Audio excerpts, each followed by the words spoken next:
e-gaming bets, online betting for every esports fan.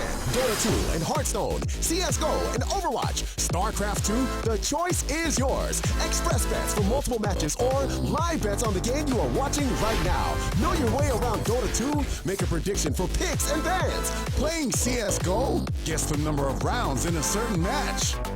Daily quest for all participants and all the best choice of payment systems. More than 600,000 users have already made their bets on the spectacular matches since 2011. EGB.com. You know for sure who's gonna win.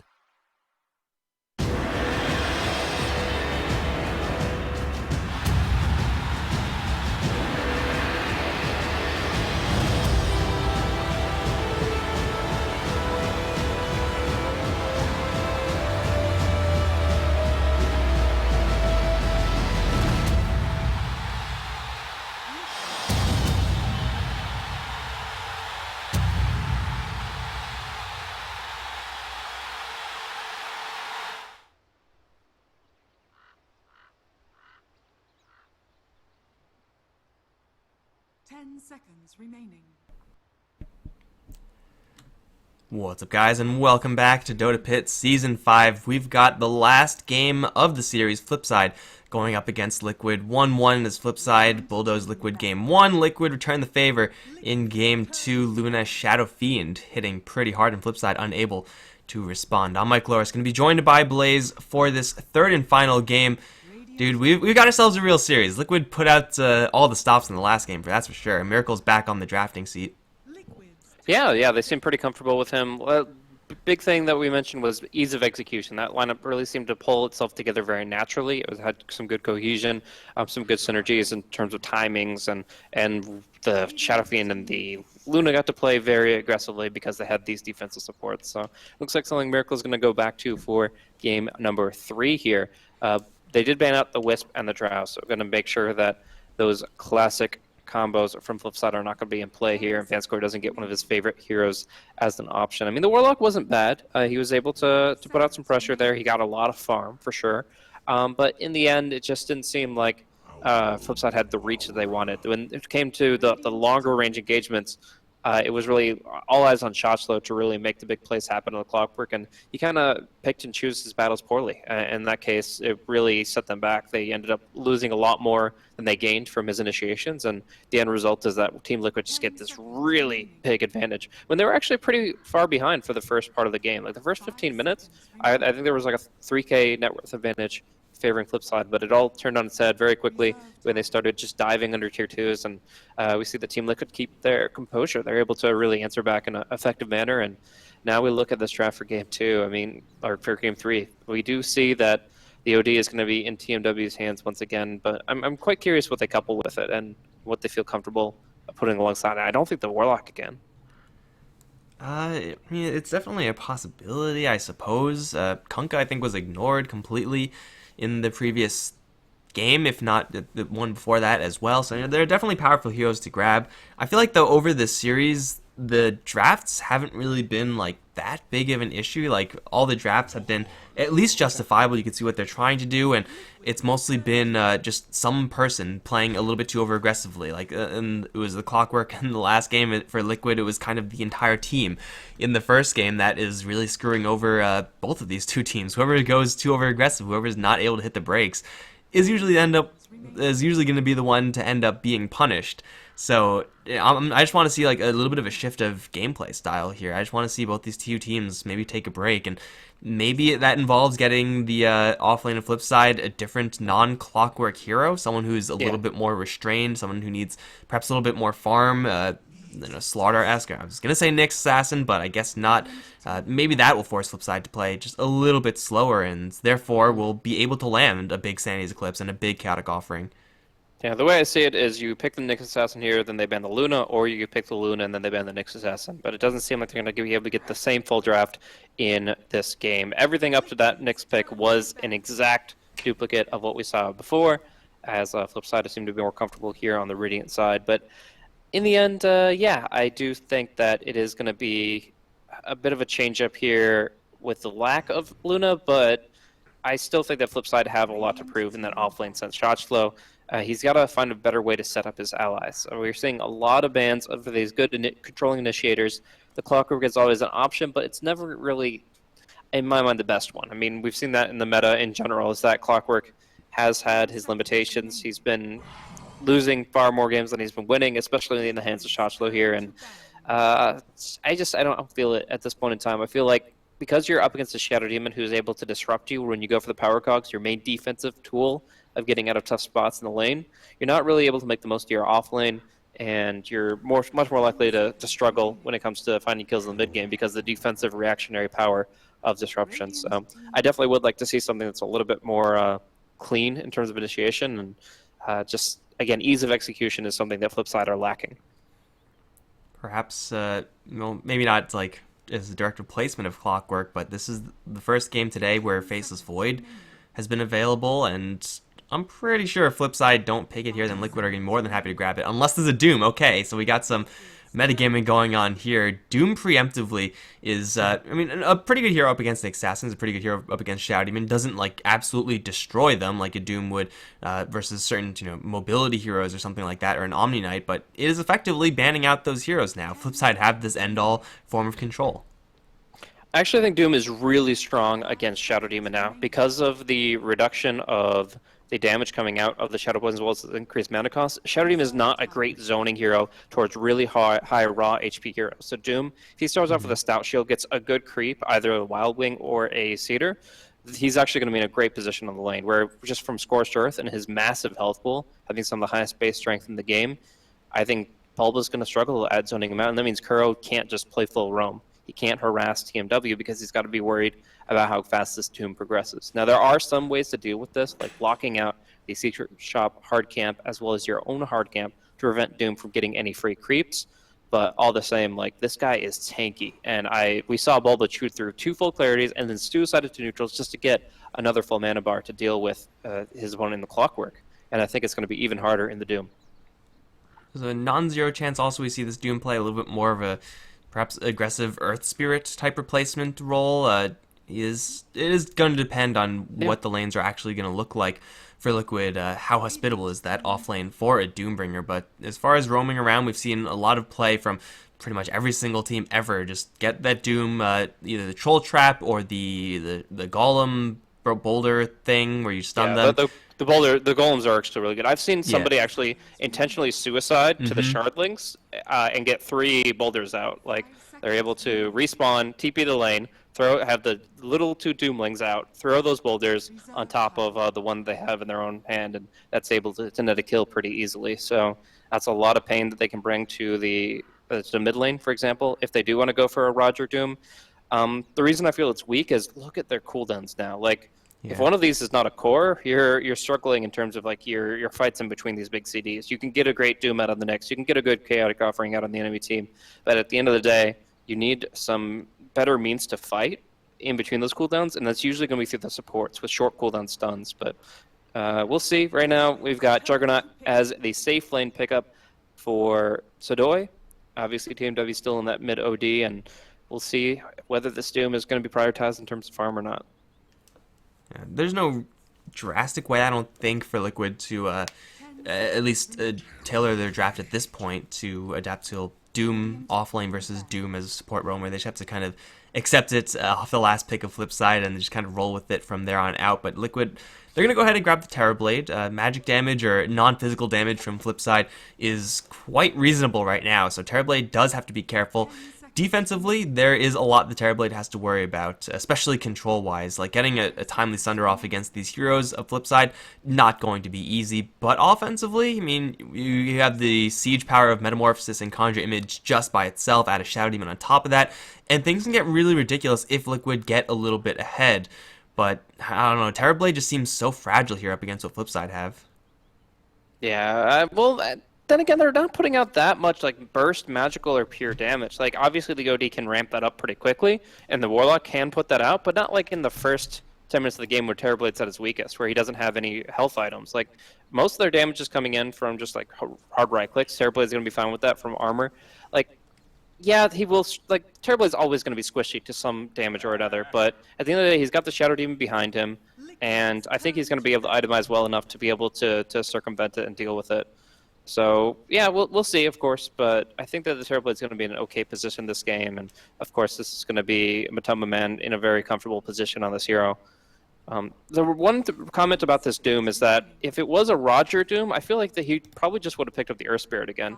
Like, the Earth Spirit is probably still just as viable here as it has been in the past 2 games, and it has always been that third pick for FlipSid. So the fact that they avoid it here and they opt for the Doom specifically, either they have somebody they really want to Doom, perhaps that Mind Control Nyx Assassin, or they just decided that it's going to be their offlane. That's my mindset.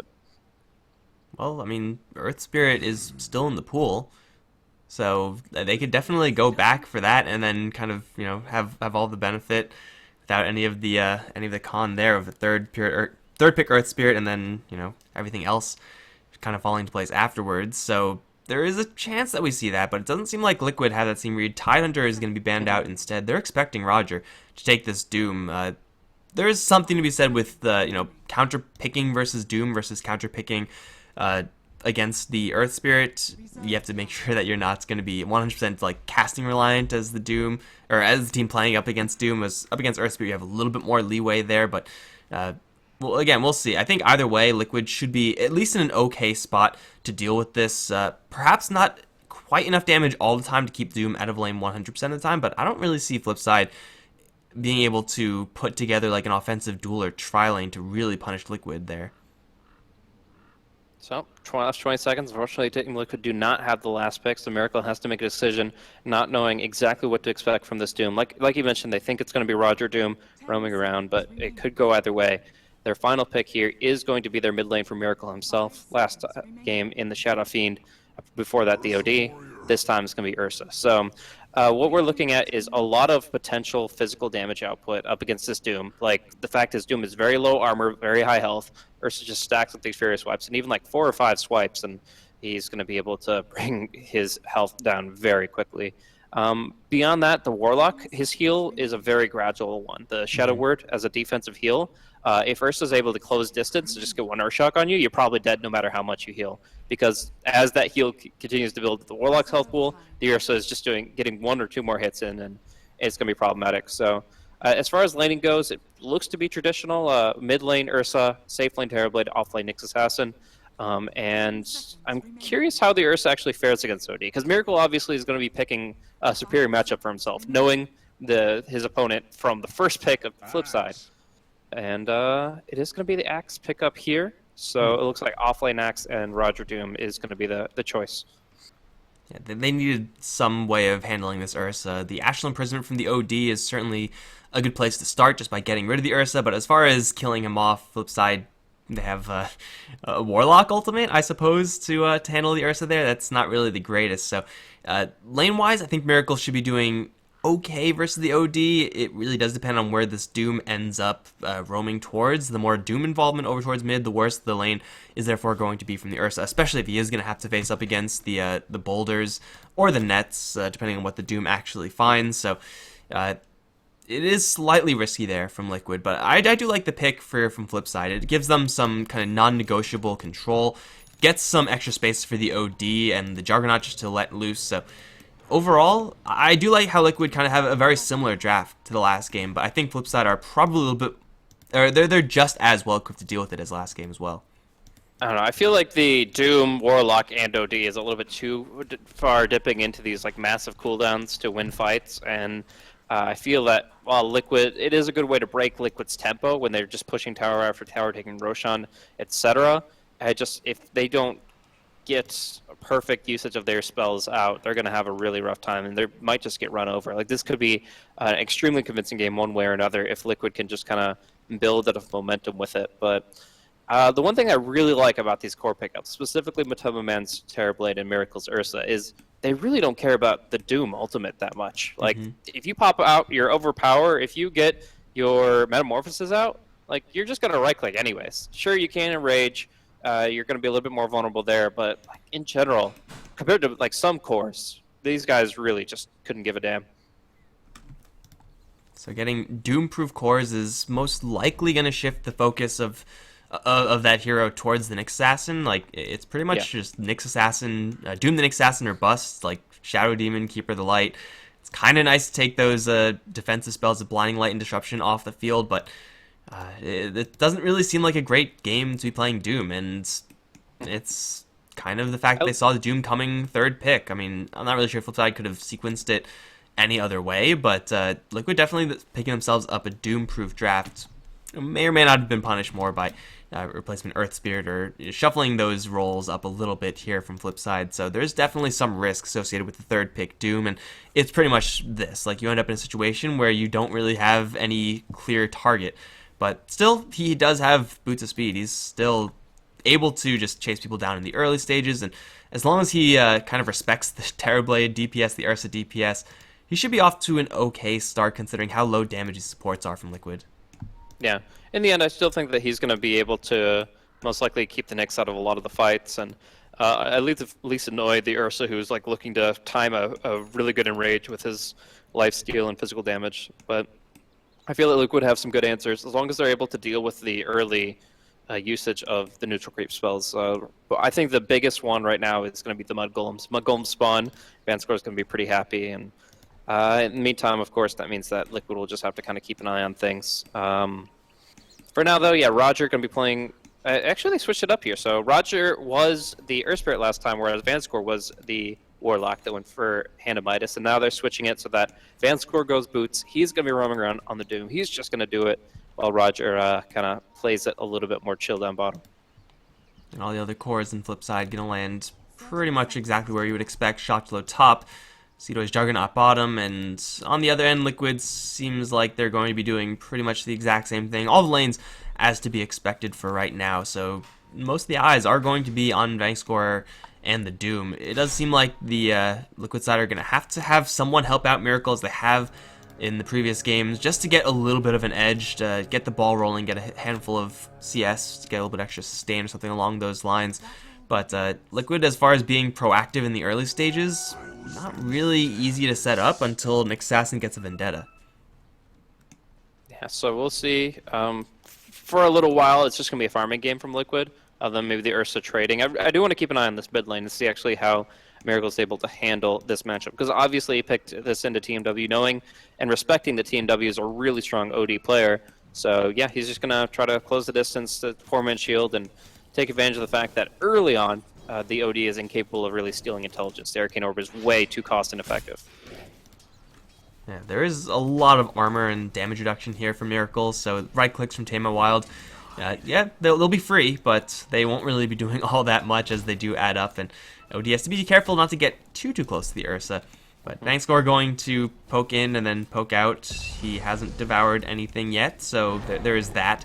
But it doesn't seem like this mid lane is, at least right now, any struggle for Miracle. It will get harder as this lane progresses. Tame Wild gets to the 4-5 mark, then things get much more difficult for Miracle. But for right now, he's just running at Tame Wild and landing. If you could keep landing that Earth Shock, man, as the Ursa, you're going to be golden. But over towards bottom lane, they're actually going to have the Keeper of the Light kind of chill, along with Mind Control, who's going to get spun down. This is a full duration spin, not quite enough damage to kill, but man, does it do a lot of damage. Yeah, and we're actually seeing a pretty bad position for the Doom, where he didn't really get any useful creeps for ganking. No Hellbears, no Mud Golems. Just gets this Troll Summoner, which will allow him to summon the skeletons and farm jungle to an extent, but triggering abilities like this War Stomp or Thunderclap, it's not the best. It costs a certain amount of mana, and yeah, you're very static. Like, there's no way that he's ganking any lanes within the next minute. He just needs to wait for another Devour and hope that there's going to be a better roll. A couple of Satyrs here. Purge is maybe going to be good later on in the game, but right now it's not really what you want. It costs way too much mana. So Doom is off to a rather slow start. Maybe blame RNG for that one, but who knows. We do have an Axe not going towards top lane. Shotlow is just going to suicide himself in the jungle. He's able to clear that out pretty reliably, but of course now that means Liquid are going to have a free roll up towards top plateau. Mind Control, Spike Carapace will actually block a crit, I think.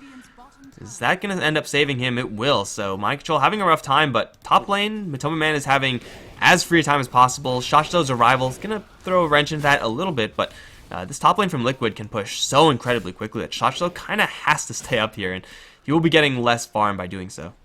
Yeah, and of course, Mind Control did pick up the nearly standard these days Fairy Fire against Juggernaut. Whenever he goes for the spin, that extra 75 health can just be the saving grace whenever you're in a really tight spot. So, in the end, goes for the Iron Talon. Ops realizes he's not going to get enough out of the lane, and with the damage over time from Roger as he approaches level 3. So, for now, he'll stick around for a little bit longer, but long term, he's got his backup plan of farming up some of these neutral creeps. But we kind of spent a lot of time deliberating over who's going to be offlaning. Is it going to be the Axe or the Doom? And really, as there's first blood down mid, thanks to like multiple Earth Shocks just spammed out.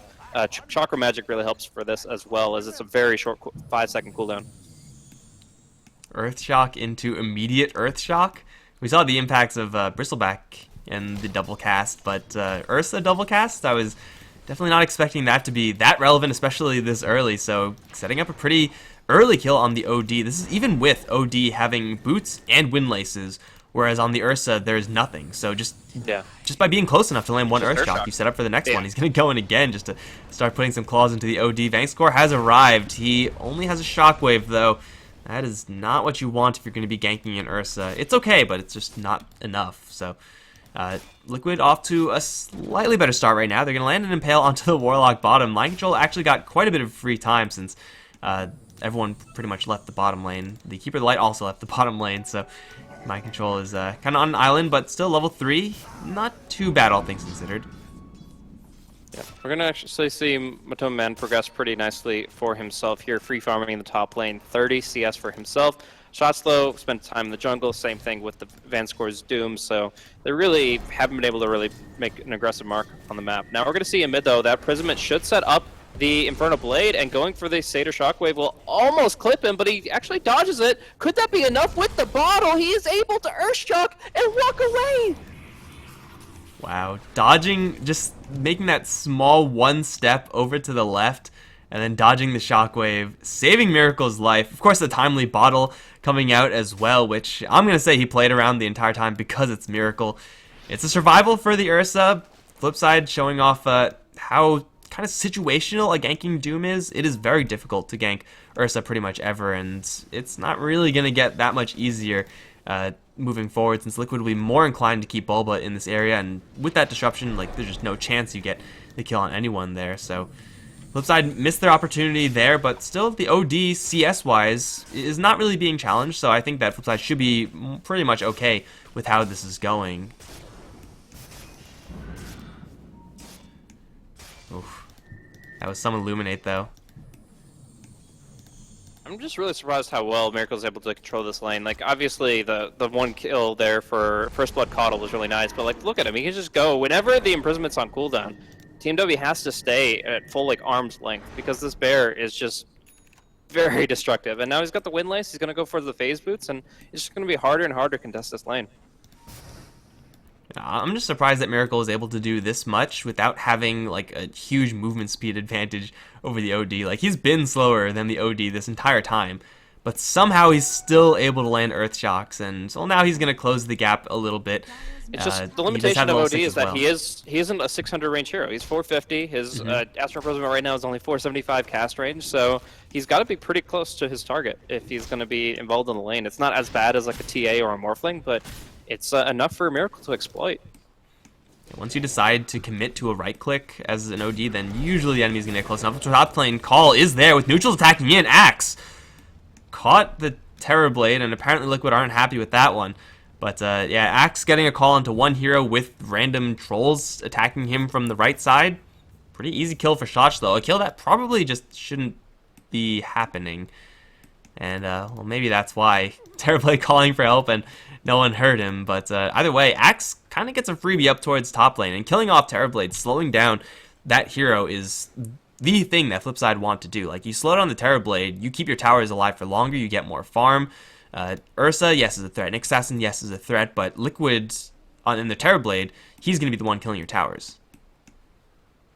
Yep, so I'm going to allow them to force objectives. Like, Roshan will be forced out by Ursa, and towers will be forced out by Terrorblade, perhaps both at the same time. Like, if they know that there's no initiation, if there's no Blink Dagger, for example, on the Axe, then they can probably be relatively confident in pushing on the top lane while they're simultaneously taking Roshan. Miracle, for now, he's going for a battle build. He's going to focus on movement speed, phase boots, and windlace, but eventually he'll get just one Morbid Mask will be enough to guarantee Roshan. Yeah, I don't think everybody's going to be buddy-buddy in one single chat room, unfortunately, Vanscore, but yeah, some chat issues still going on. Communication very important for tense situations like this. Again, guys, the stakes are pretty high in that this is the lower bracket, so whoever gets eliminated, whoever loses this game, will not be in contention for the grand final, whereas the winner will go up against Team Secret in just maybe an hour's time to determine their placement in this European group for the DotaPit LAN.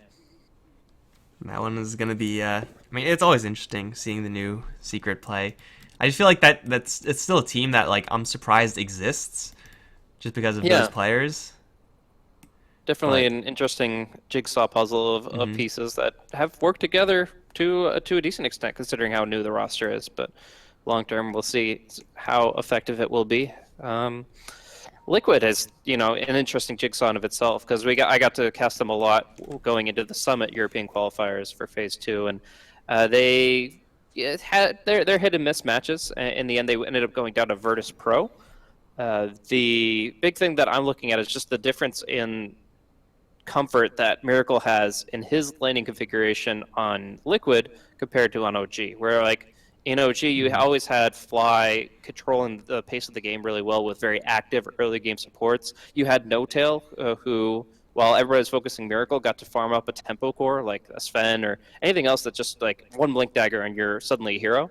And the end result was that like No Tail would get farm in the early game, get a good mid game power spike, and then control the tempo of the game so that Miracle could get space. So a space created for one another, kind of piggybacking off, or leapfrogging rather, off of one another.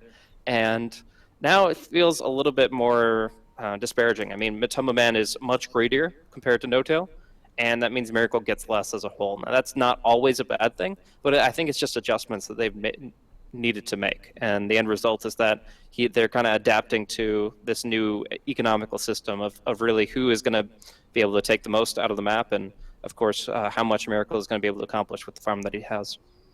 Yeah, we're all seeing a lot of very, very defensive support picks from Liquid side. I mean, we see Oracle all the time in the hands of Bulba. Croaky doesn't really take any heroes that are able to put out a ton of damage. That is a kind of a limiting factor there for just the picks that Liquid can make as well. Like, they are placing a lot of emphasis on just keeping these heroes alive without really being proactive and buying those heroes space. So, I mean, it is nice to keep them alive, that's for sure, and that's, a big reason why we see Oracle all the time on the Liquid side. But at a certain point, you do need space for, for Miracle and Mind Control. They can just dominate their lanes by themselves. We've seen it before, but other times that's just simply not going to happen. You need a little bit of help from your supports, and Keeper of the Light, Shadow Demon in this scenario, I mean, space creators there or not.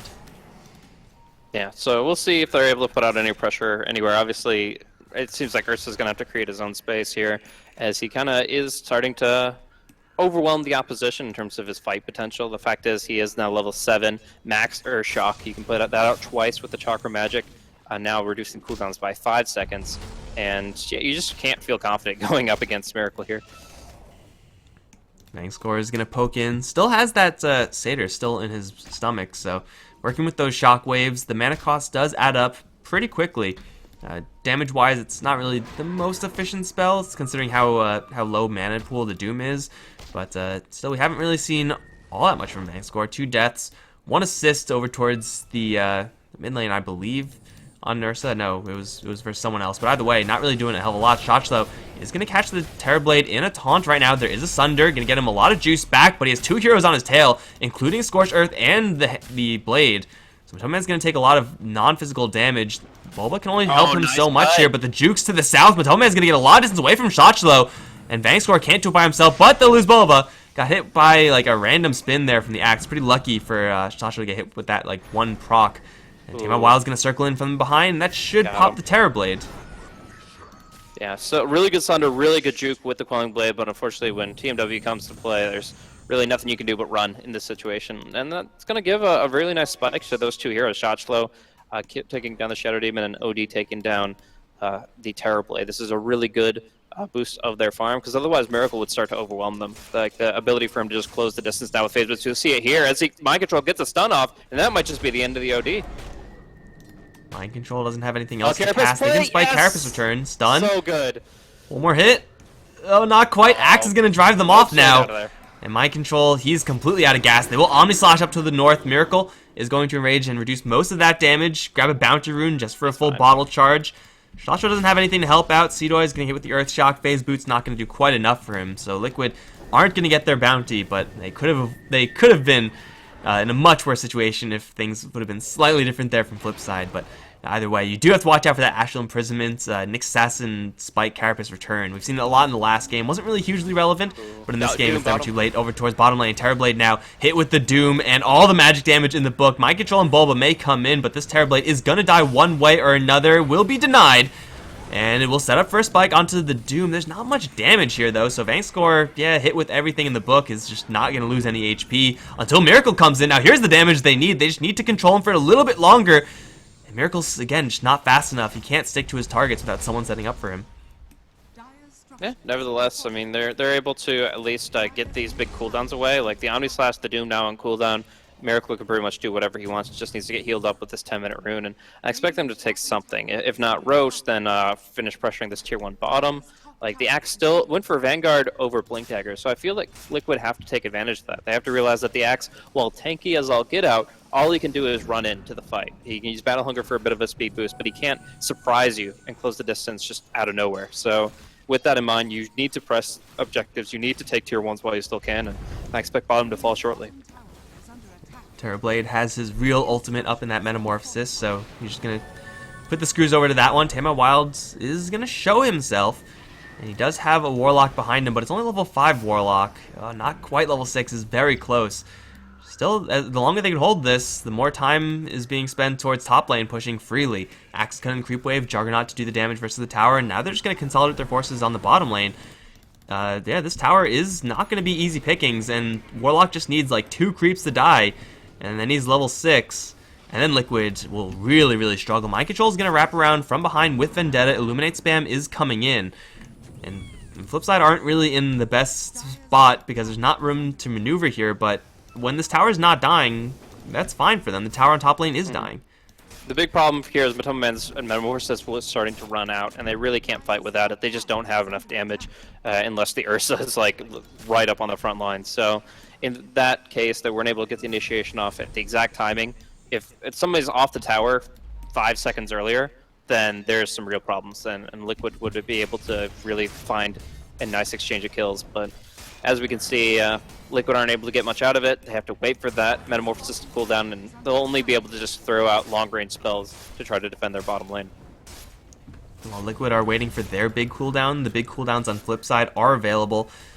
All their ultimates, in fact. Juggernaut doesn't have a... Actually, he has a little bit extra mana there. He must have gotten an Essence Aura off of the Healing Ward or something like that. But either way, they're going to drop the Chaotic Offering onto 2 in the backline. Seedoy immediately Omnislashing Bulba. Will jump over to the creeps. Not the best there. Bulba will get a lot of distance away. The Nick Assassin will pop out. He's doomed up as well, actually, and he will get brought down. Bankscore is still going in for this Shadow Demon. There is a disruption here. Shockwave's going to be absorbed by the Raindrop. And looks like the Doom should just about call it quits. But it's a Nick Assassin kill. That's kind of nice, but it costs them 3 really, really long ultimates. Yeah, the Infused Raindrops is actually one of the reasons why the Satyr Shockwave is no longer nearly as good as it used to be, because 8-second cooldown on a 160 damage nuke that you get just kind of for free is absolutely insane for like Chen, Enchantress, or even the Doom, but Infused Raindrops negates almost all of it, so it's just in this awkward position where you're not putting damage into a target, you're just wasting mana. Miracle actually has an Invis Rune. I think that he should be able to get a pickup on just one hero. It looks like Nyx and him can combo up to bring on either Vanscore or Sedoy. Just seems, the question is, which opportunity will present itself, and it seems like it is going to be Sedoy. He doesn't have any allies here. Even if he did have some allies here, they don't have their big ultimates. Axe coming in. He doesn't have a Blink Dagger, though. Roger, he doesn't have any mana. Sedoy, though, is pretty quick with the Phase Boots, and he is not going to die to that combo. Mind Control, hit with the Infernal Blade, is going to spike Carapace to get himself a little bit extra space. Turn around for an Impale, will completely whiff, as will Kuroki's Illuminate. Mind Control is not going to get dunked, but he still will go down. And that's kind of the downside of going max Earthshock, not going for more overpower, more Fury swipes. You just don't have that much right-click power into someone like a Juggernaut. So Liquid, that should have been an easy kill, but instead, easy kill for FlipSid, and they still probably can't push off of this with no ultimates. But Liquid... Exactly. He didn't even cast the Earthshock there. Like, he had 240 magic damage, but he, thought maybe he had more time after the spin, or I'm not too sure, but Miracle doesn't cast the Earthshock, doesn't get that nuke damage, and also the Nyx Assassin didn't have mana burn. He goes for the 3-0-2 build, which is great for counteracting AoE initiators that we see here, but for those little gank plays that you're lacking just that extra burst of like 90 or so damage. Yeah, they definitely could have gotten the Juggernaut kill if they used their spells, first of all, or had slightly different spells. Roger is not going to get the Bounty Rune, but he will absorb the Vendetta gank of the Nyx Assassin. Liquid did use their Metamorphosis up towards top lane, not that much damage being applied to that tower, so it seems like this downtime where FlipSid are, without their ultimates, they're waiting for them to cool down, not really going to be punished at all from the Liquid side. They still just don't have the necessary farm. Like, Miracle's net worth is not really where he needs it to be, and Matoma Man is pretty much in the exact same boat, whereas on the FlipSid squad, we have an Axe with a Vanguard Blink 14 minutes in.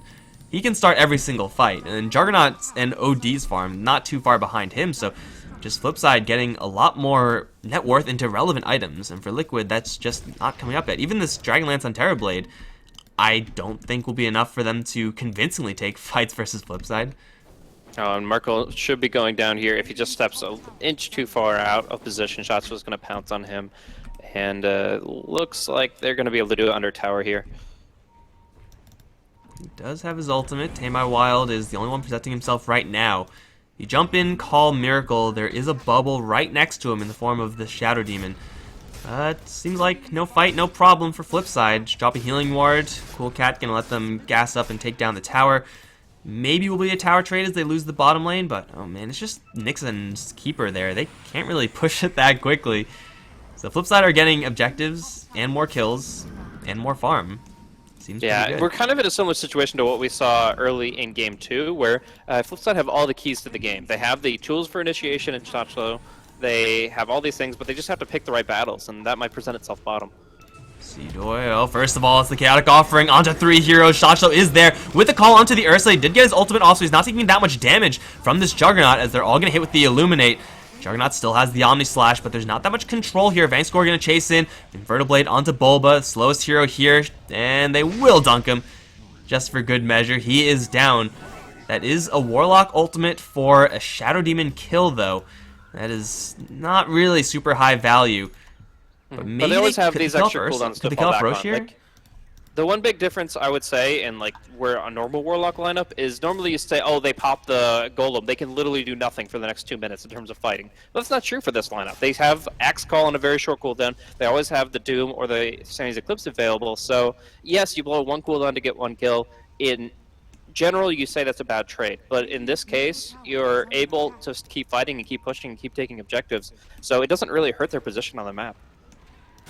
And they're still going to keep going with it. Like, they have the Doom. They have the Splink Dagger on the Axe still. He's not in the best position. Mind Control right on his tail. Vendetta, Impale will do very, very little compared to what damage they need. There's the Blink in. Earthshock. Shotshell's going to get some armor for himself. Immediately TP out of there. And nice. There is a bubble to disrupt it. Vangscore is going to come in from the side. Try to disrupt as well. But the Axe is just going to blink on out of there. Easy peasy. He's going to run straight to Matoma Man. That's not what he wants to see. Will call once again to get himself a little bit more armor. He's just not dying. Ursa will take out the Warlock in the meantime, but Shotch, though, the target, is the one to slip away. And FlipSid, they lose a hero that is kind of useless for them anyway right now since he doesn't have his ultimate. But still Liquid, they call that a win. They have a lot of Metamorphs this time. They'll go into the Roche Pit, and I'm not sure if FlipSid will be here with enough heroes in time.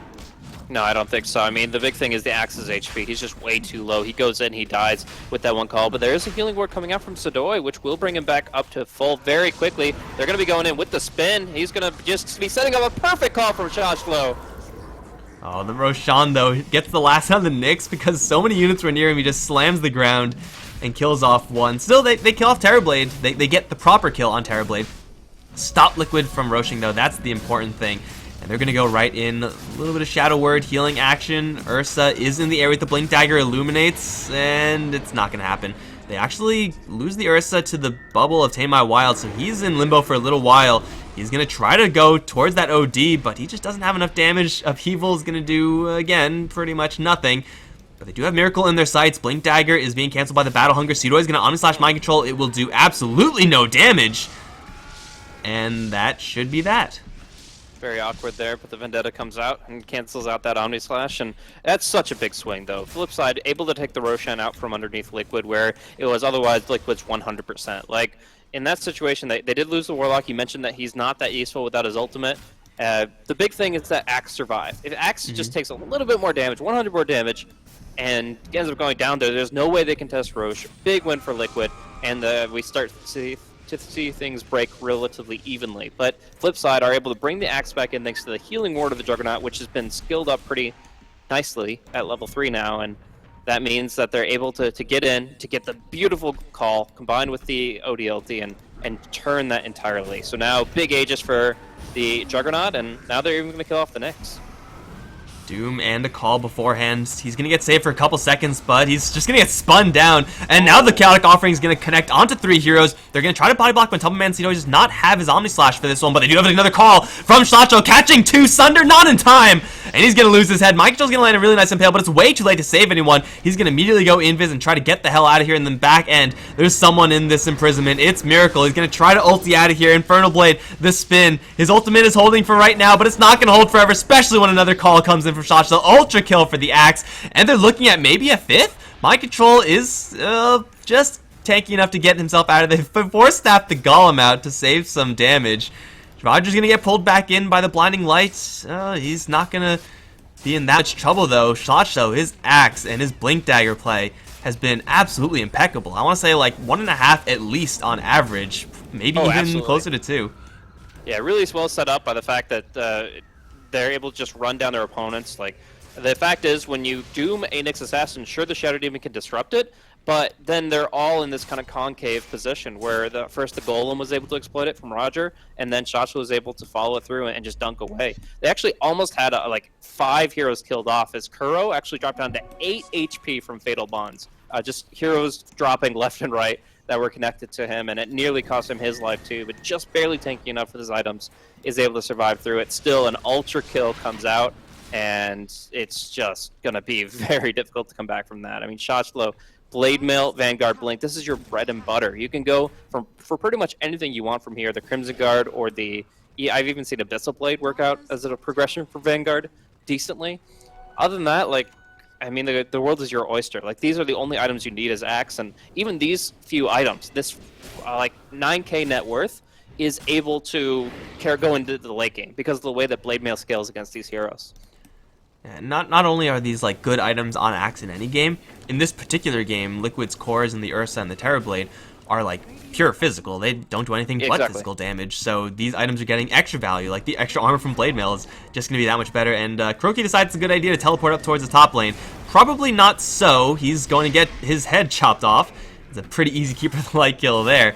But, most decisions that you make day to day that end up with your head chopped off generally can be considered a bad one. I hate when that happens, just dude. Leave it at that.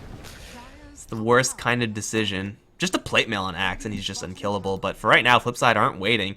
They have 10 seconds left until the Warlock has another Chaotic Offering.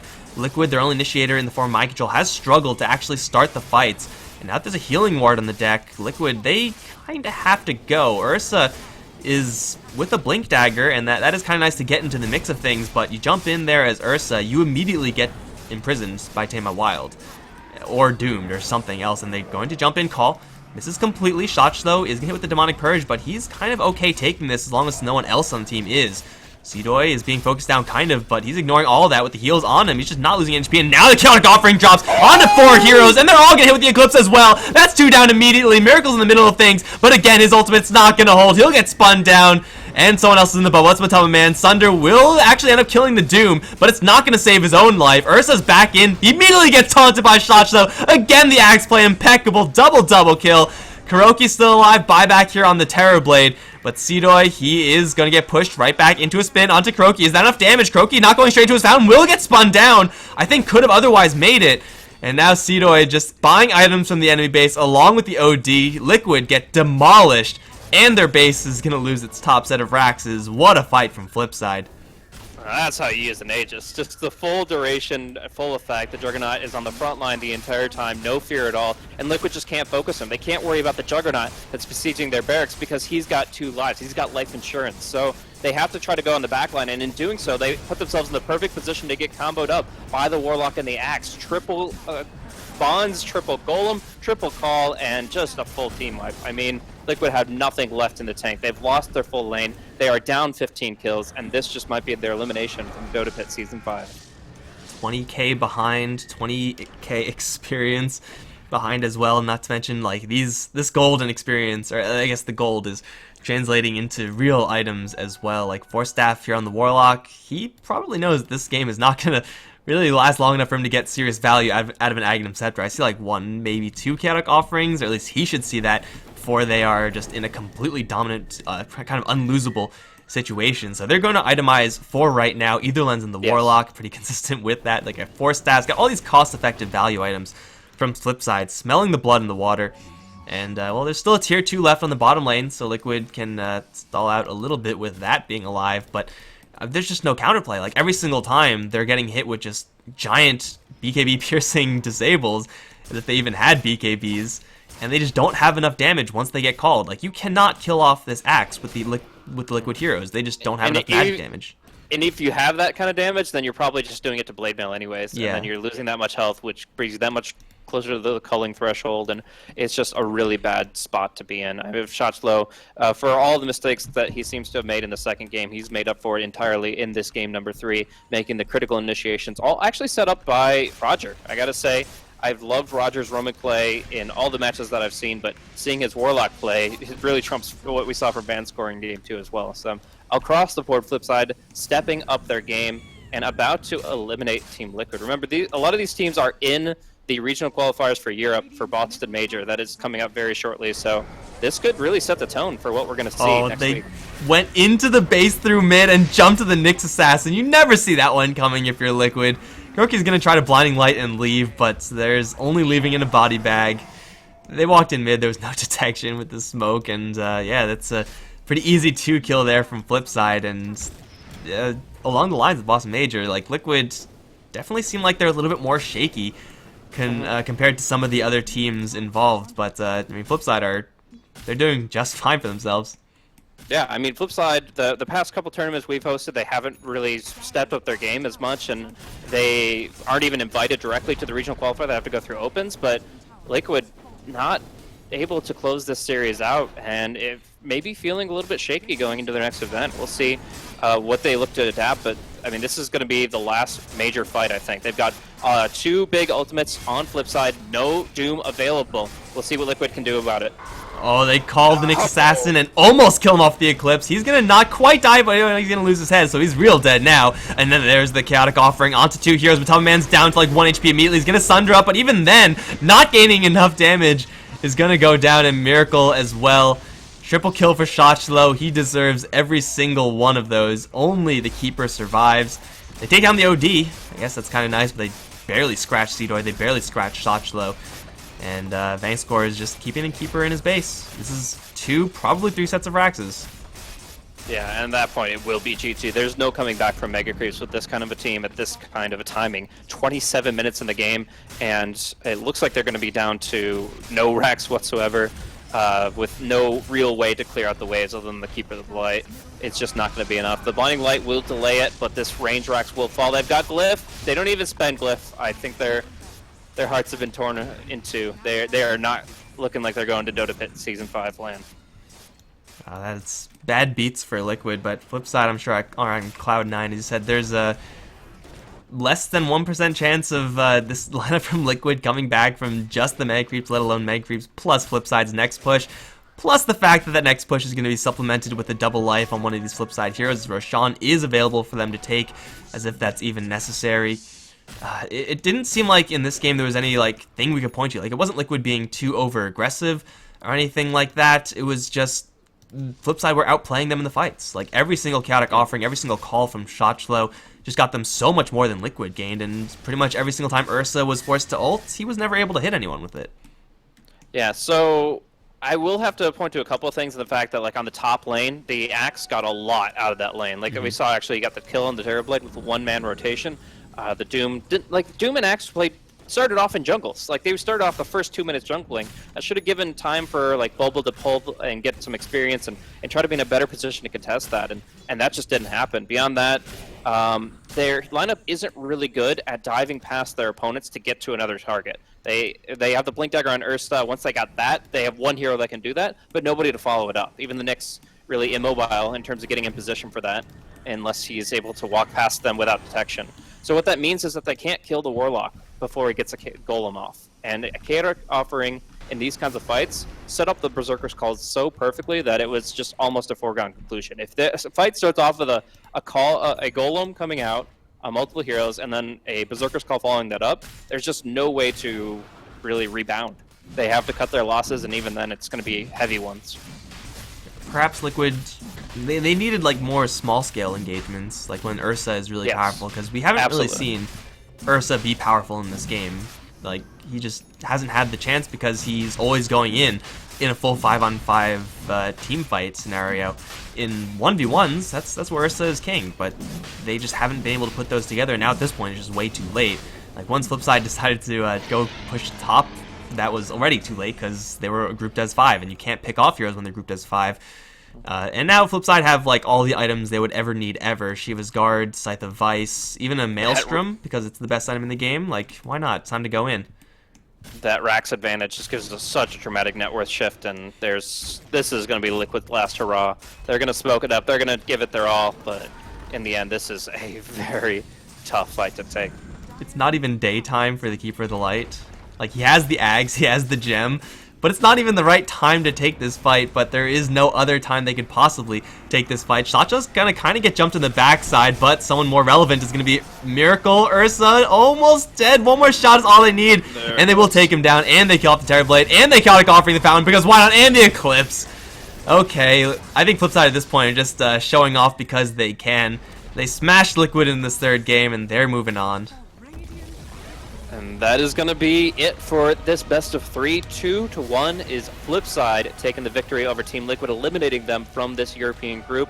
Quite an upset by all standards. I mean, you look at that group, and you have to say that FlipSid are regarded as one of the lower tier teams, and Liquid, of course, one of the top. But it isn't going to be a rematch of Liquid versus Secret. We're actually going to be seeing FlipSid go from their 2-0 loss earlier in the bracket to a 2-1 victory, taking them to the grand finals against Team Secret. We're going to have Cap and CCNC picking up the cast from here, and that's going to be a hell of a best of 5. So thanks, everybody, for tuning in. This was a very interesting series, and we got to see a lot of really cool things coming out of FlipSid. So some unique drafting, for sure, and the playstyle just seemed to be overwhelmingly superior to Liquid's in the mid-game. So really, really good showing from them. They got to be happy about this no matter how the next match goes, but that match will be coming up after a short break.